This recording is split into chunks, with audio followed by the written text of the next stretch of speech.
Meus queridos, a paz do Senhor Jesus a todos. Hoje, lição de número 4, o encontro de Ruth com Boaz. Essa nossa lição está dividida em 3 tópicos principais, que são Boaz, o remidor. Segundo, o carinho de Boaz para com Ruth.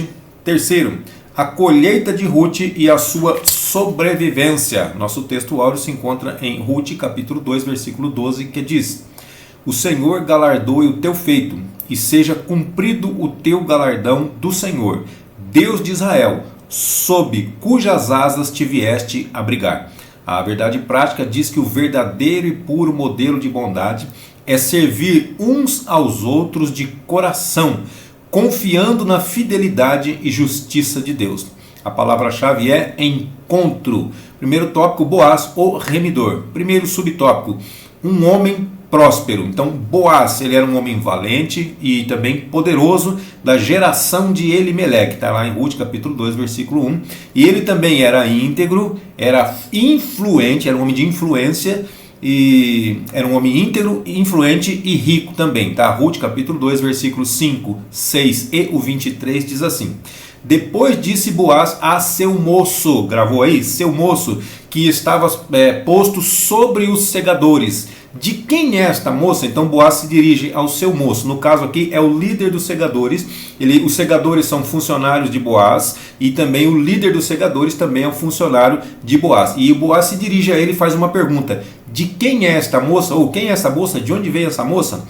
Versículo 6 diz: E respondeu o moço, que estava posto sobre os segadores, e disse: Esta é a moça moabita que voltou com Noemi dos campos de Moabe. Versículo 23. Assim, ajuntou-se com as moças de Boaz. Olha só, então a gente falou do moço de Boaz, os moços de Boaz, os segadores. Agora vem as moças de Boaz. Não são suas esposas, não são suas concubinas, são também funcionárias que trabalhavam para ele também, tá? Então, assim ajuntou-se com as moças, está falando de Ruth. Ruth se ajuntou com essas moças, com as funcionárias de Boaz, para colher, até que a cega das cevadas e dos trigos se acabou, e ficou com a sua sogra. Então ela ficou esse tempo todo trabalhando na colheita das cevadas e na colheita dos trigos. Daqui a pouco a gente vai ver quanto tempo durou isso daí, tá? Então Boaz, ele possuía qualificações para cumprir o papel de remidor. O segundo subtópico fala sobre Goel e também fala sobre Levir.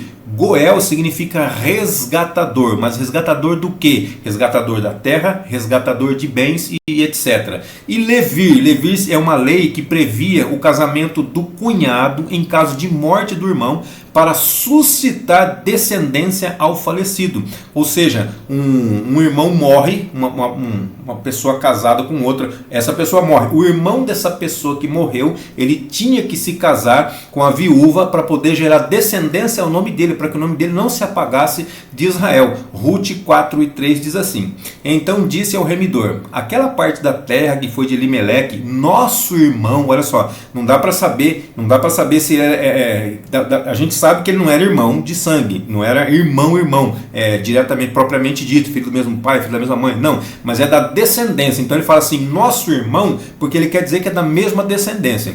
Então, Elimeleque, nosso irmão. Noemi, que tornou da terra dos moabitas, está vendendo. Então Boaz, ele estava falando com outro parente mais próximo do que ele, que também poderia ser o remidor.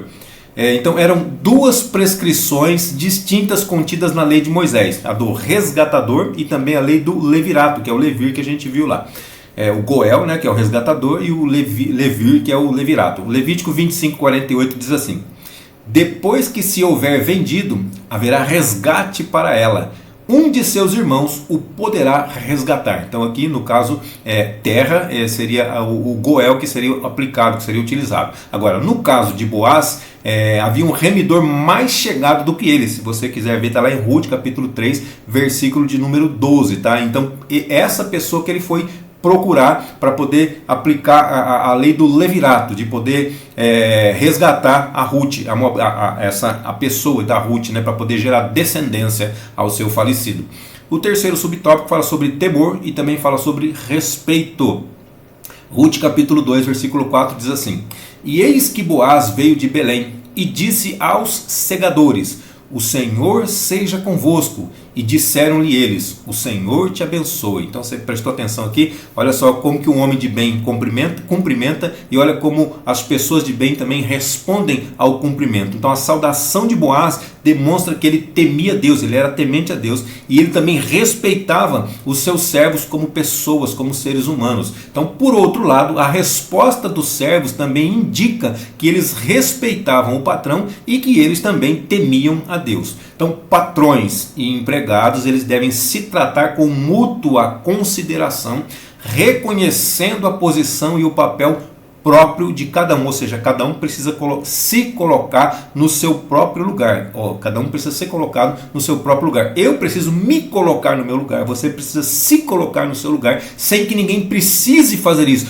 Eu preciso pôr fulano no lugar dele. Não, o fulano ele tem que saber qual que é o lugar dele, para que não ultrapasse os limites. Colossenses capítulo 3, versículo 22, fala assim: vós, servos, obedecei em tudo a vossos senhores segundo a carne, não servindo só na aparência, como para agradar aos homens, mas em simplicidade de coração, temendo a Deus. Então, quando o servo serve ao seu patrão, quando ele obedece ao seu patrão, ele está demonstrando o temor que ele tem a Deus. E também Colossenses 4.1 diz assim, vós senhores. Então 3.22 falou dos servos, agora 4.1 vai falar dos senhores. Vós senhores, fazei o que for de justiça e equidade a vossos servos, sabendo que também tendes um Senhor nos céus. Então, tá vendo só? Tá dizendo para o patrão ele ser honesto, ele agir justamente e com equidade com os servos dele, lembrando que ele tem um Senhor lá nos céus. Pode não ter um Senhor aqui na terra, mas lá no céu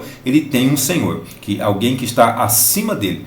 O resumo desse tópico diz que Boaz era um homem próspero e respeitado por todos que o cercavam. O segundo tópico fala sobre o carinho de Boaz para com Ruth. Primeiro subtópico: a pureza não exclui a ternura. Então, o fato de uma pessoa ser terna com a outra, agir bem com a outra, não significa que ela deixou de ser pura. Então, logo que Boaz chegou ao campo, ele notou a presença de uma moça diferente entre aquelas pessoas que respigavam. Lembra-se que a gente falou sobre respigar? Respigar é colher aquelas partes, aquelas espigas, aqueles feixes, aqueles molhos que caíam. A pessoa fazia a colheita e alguma coisa caía no chão, ou alguma coisa ficava no lugar. O que acontecia? As pessoas, os pobres, os órfãos e as viúvas, eles tinham o direito, por lei de Deus, de poder fazer essa colheita, essa outra parte da colheita chamada de respiga. E outra coisa que nós queremos dizer aqui: Boaz, ele notou a presença da moça, ou seja, ele conhecia quem eram os seus servos e as pessoas que estavam respigando. Ele conhecia, olha só, o patrão conheceu os seus servos, saber quem são, isso é muito importante também. Ruth capítulo 2 versículo 5 diz: depois disse Boaz ao seu moço que estava posto sobre os segadores: de quem é esta moça?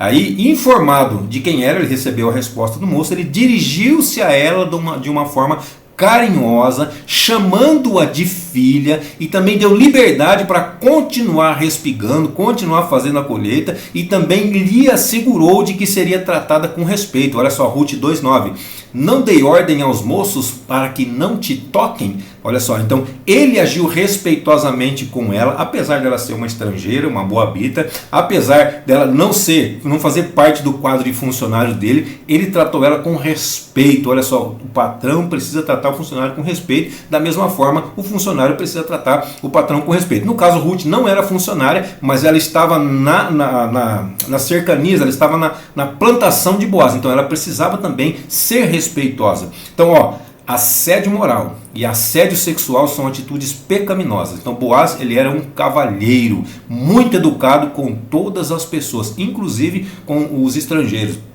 Então, um viver santo, ele não exige que nós sejamos rudes e que nós sejamos descorteses. Precisamos ser corteses com todas as pessoas. Jesus, que era o mais puro dos homens, ele convivia com todo tipo de pessoas sem se contaminar. Olha só que interessante. Marcos capítulo 2, versículo 15 diz: e aconteceu que, estando sentado à mesa em casa deste, também estavam sentados à mesa com Jesus e seus discípulos muitos publicanos e pecadores, porque eram muitos e o tinham seguido. Então Jesus estava na casa de um publicano e haviam outros publicanos que eram seus amigos e estavam sentados ali, e a Bíblia diz também que publicanos e pecadores, e Jesus se assentava com essas pessoas e ele não se contaminava, ou seja, ele era uma pessoa que influenciava e não se deixava ser influenciado. O segundo subtópico fala sobre Deus estava agindo. Então a atitude de Boaz, ela surpreendeu a Ruth. Ruth ficou surpresa com essa atitude. Então, como estrangeira, ainda pobre, então certamente ela tinha receio de como seria tratada. Ela tinha medo, com toda certeza, ela tinha medo de como seria tratada. Ruth 2,7 diz assim: disse-me ela, deixa-me... Aqui quando Ruth estava conversando com o servo de Boaz que estava sobre o seu servo, então com o líder dos servos de Boaz. Então aí o servo de Boaz estava explicando para Boaz o que Ruth havia falado para ele. Disse-me ela, deixa-me colher espigas e ajuntá-las entre as gavelas após os segadores. Assim ela veio e desde pela manhã está aqui até agora, a não ser por um pouco que esteve sentada em casa. Então trabalhando o dia todo, desde cedo, deu uma descansadinha, deu uma parada para fazer uma descansadinha e já voltou novamente. Então, impressionada com o gesto de Boaz, ela reconheceu ser indigna do tratamento que recebeu. Ruth 2,10. Então ela caiu sobre o seu rosto e se inclinou à terra e disse-lhe: por que achei graça aos teus olhos? Para que faças casos de mim, sendo eu uma estrangeira? A pergunta que Ruth faz para Boaz. Por que eu achei graça? Mano, não tem razão nenhuma de eu ter achado graça aos teus olhos, mas principalmente porque eu sou uma estrangeira. Então havia uma motivação especial na conduta de Boaz. Ele já conhecia a história de Ruth, ele já tinha ouvido falar sobre Ruth. Ruth capítulo 2, versículo 11. E respondeu Boaz e disse-lhe: bem se me contou quanto fizeste a tua sogra. Então, já me falaram sobre você, o bem que você fez à sua sogra, depois da morte de teu marido, e deixaste teu pai, deixaste a tua mãe, deixaste a terra onde nasceste, e vieste para um povo que antes não conheceste. Então, a benignidade de Ruth, para não deixar a sua sogra sozinha, ela abandonou tudo isso daí, deixou tudo de lado, para poder seguir sua sogra, e servir ao Deus de sua sogra. Então, um bom testemunho, ele nos abre muitas portas. Então, muito cuidado com o testemunho pessoal. Eu preciso me cuidar, preciso tomar cuidado com o meu testemunho pessoal. Você precisa tomar cuidado com o seu testemunho pessoal, porque o nosso testemunho, ele fala muito mais alto que as nossas palavras. O terceiro subtópico fala sobre sensível mais espiritual, sensível e espiritual. Então, o versículo-chave do livro, ele é uma declaração feita por Boaz a Ruth. Boaz faz uma declaração a Ruth e esse é o versículo-chave, Ruth 2,12. O Senhor retribua o teu feito e te seja concedido pleno galardão, galardão completo da parte do Senhor Deus de Israel, sob cujas asas te vieste abrigar.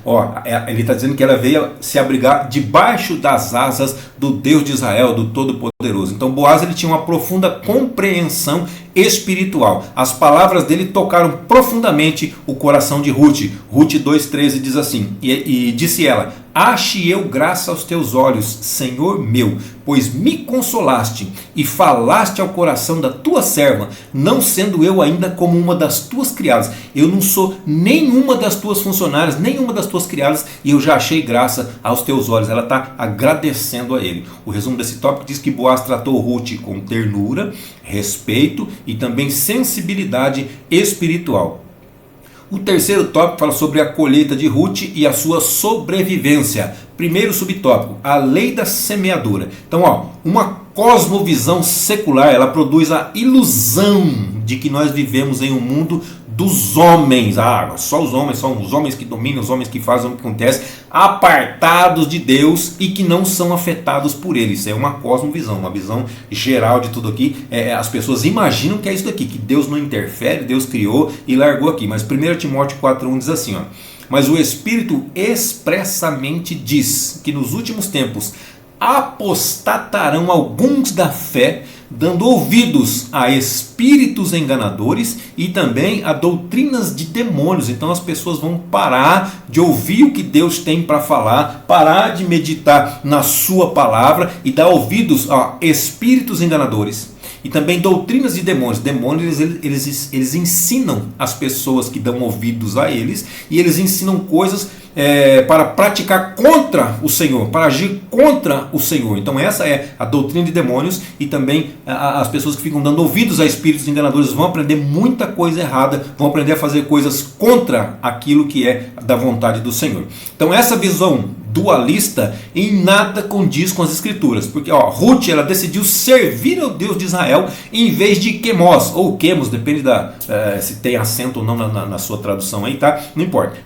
Ela preferiu servir o Deus de Israel, o Deus Todo-Poderoso, o Yahvé, o Jeová, depende do nome, nós não sabemos qual que é a pronúncia correta, ao invés de Quemos. Então Números 21, 29 diz assim, ai de ti, Moabe. Lembra que Ruth é uma moabita? Então ele está falando assim, ai de ti, Moabe, perdido és, povo de Quemos. Ou seja, o Deus de Moabe é Quemos. Então ele tá falando aqui, só para a gente entender quem que é o Deus de Moabe, tá? Só para a gente ter certeza, confirmar o que a gente está falando aqui, tá? Entregou seus filhos que iam fugindo e suas filhas como cativos a Sião, rei dos amorreus. Mas só o comecinho do versículo, ai de ti, Moabe, perdido és, povo de Quemos. Então, só para a gente entender, esse versículo é só para a gente entender que o Deus de Moabe é Quemos, tá? O Deus que eles acreditam lá é o Deus com D minúsculo.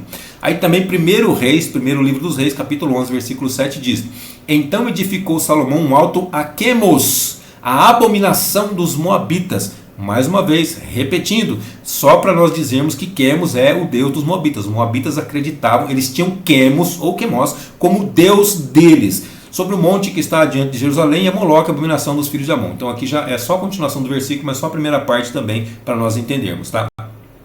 Agora ela começava a experimentar a mão invisível do Jeová Jireh, ou seja, o Deus da providência. Então a lei da semeadura, ela funciona integralmente, completamente, segundo aos Coríntios 9:6 diz, e digo isto, que o que semeia pouco, pouco também ceifará. E o que semeia em abundância ceifará. E ainda mais, Gálatas 6:7, não erreis, Deus não se deixa escarnecer, porque tudo, olha só, tudo o que o homem semear, isso também ele vai ceifar. Lembra aquele ditado que diz, quem semeia vento colhe tempestade? Pois é exatamente isso daí. Tudo que nós semearmos, sejam coisas boas, sejam coisas ruins, nós vamos colher, nós vamos ceifar tudo aquilo que nós semearmos. O segundo subtópico fala sobre os acasos de Deus. Porque acaso não existe, irmão. Tudo é Deus, não existe acaso. O primeiro sinal da ação de Deus foi a escolha aparentemente aleatória, uma escolha aleatória que Ruth fez indo apanhar espigas no campo de Boaz. A Ruth do nada falou assim, por acaso eu vou entrar nesse campo aqui, não é por acaso. Então esses são os acasos de Deus, é Deus já unindo o útil ao agradável conforme a sua vontade. Ruth 2:3 diz assim, foi, pois, e chegou, e apanhava espigas no campo após os segadores, e caiu-lhe em sorte, por acaso, uma parte do campo de Boaz, que era da família de Elimeleque, o seu falecido sogro, seu finado sogro. Então, para Ruth, era apenas uma casualidade. Ela, como moabita, não entendendo, não conhecendo perfeitamente o Deus de Israel, era só uma casualidade, quando na verdade era um ato da providência divina já sobre a vida dela. Romanos 8:28 diz assim, e sabemos que todas as coisas contribuem juntamente para o bem daqueles que amam a Deus, daqueles que são chamados segundo o seu propósito ou segundo o seu decreto, de acordo com a sua tradução aí, tá? Sabemos que todas as coisas contribuem juntamente para o bem daqueles que amam a Deus. Então Ruth, ela já amava o Deus de Israel, mesmo conhecendo pouco dele, porque ela deixou tudo para vir junto com a sua sogra e para ficar e para servir o Deus da sua sogra. Isso demonstra amor por ele. Então todas as coisas vão contribuir para o bem daqueles que amam a ele. E Ruth era uma dessas pessoas que ama a Deus, que amava a Deus ou que ama a Deus. Então quando Ruth retornou para casa e contou onde havia trabalhado, Noemi não escondeu a alegria que ela sentiu, a exultação que ela sentiu, ela não escondeu. Então Ruth 2:20, então Noemi disse à sua nora, bendito seja ele do Senhor, que ainda não tem deixado a sua beneficência, nem para com os vivos, nem para com os mortos. Disse-lhe mais Noemi, este homem é nosso parente chegado, e um dentre os nossos remidores. Então Noemi ficou toda alegre com a notícia de Ruth, que por acaso foi respigar nos campos de Boaz. Então, uma esperança brotou no coração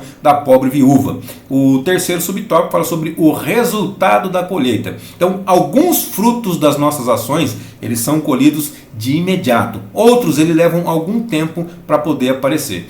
Ruth capítulo 2, versículo 17 e o versículo 21 diz assim: e esteve apanhando naquele campo até a tarde, e debulhou o que apanhou, e foi quase um efa de cevada. Olha só, de cevada. Então aqui ela estava na colheita de cevada. Nesse primeiro dia ela apanhou aproximadamente 22 litros, que é o que significa um efa. Então um efa é aproximadamente 22 litros, tá? Foi o que ela apanhou e ela debulhou, já levou pronto para chegar, tostar e trabalhar. 21. E disse Ruth, a Moabita, também ainda me disse: com os moços que tenho te ajuntarás, até que acabem toda a cega que tenho. Então no período da colheita da cevada, depois do trigo, na sequência, você vai ficar com você vai se ajuntar com os meus servos e vai ficar com eles. Então a colheita, ela garantia a sobrevivência da Ruth e também da sua sogra. O trabalho árduo durou toda a estação. Então a Ruth 2:23 diz assim: assim ajuntou-se com as moças de Boaz para colher, até que a cega das cevadas e dos trigos se acabou, e ficou com sua sogra. Então a cega das cevadas, ela é de março a abril. A cega dos trigos é de maio a junho. Então março, abril, maio, junho, esse período todo Ruth participou juntamente com as servas de Boaz, respigando, ou fazendo essa colheita, trabalhando juntamente com elas durante 4 meses, irmão. Imagina, todos os dias. Então, o nosso Deus, ele trabalha em favor daqueles que nele esperam. Está lá em Isaías capítulo 64, versículo 4. Porque desde a antiguidade não se ouviu, nem com os ouvidos se percebeu, nem com os olhos se viu, um Deus além de ti. Não existe outro Deus além do nosso Deus, além do Yahvé, além do Criador. Não existe. Todos os deuses que existem é com D minúsculo, ou seja, eles existem para quem pensa que eles existem, porque na verdade são demônios. Então não existe outro Deus além de ti, que ainda, além de não existir outro, ainda, o que ele faz? Ele trabalha em prol daquele que nele espera. Então, irmão, tem gente desesperada, apavorado, correndo para cima e para baixo, mas ele está dizendo assim: Deus trabalha em favor daqueles que nele esperam. Nós precisamos esperar em Deus. Esperar em Deus não é ficar com o braço cruzado sem fazer nada, não. É confiar em Deus, confiar na providência divina. É isso que significa esperar nele, tá bom? E o resumo desse tópico diz assim: a história de Ruth com Boaz revela a validação da lei da semeadura e o bom plano de Deus em sua vida e também no mundo. E a conclusão aqui também diz que a atitude de fé de Ruth estava sendo recompensada. Então o Deus de Ruth é também o nosso Deus, e ele continua agindo por aqueles que decidem se abrigar debaixo das suas asas. Então, se você está decidindo agora, se você já decidiu antes, você já sabe como é que é, mas se você está decidindo agora, saiba que ele vai continuar agindo em prol de todos aqueles que se vêm se abrigar debaixo das suas asas. Amém, queridos? Deus abençoe sua vida, sua saúde, seu ministério, suas finanças, e até a nossa próxima aula, se assim Deus nos permitir.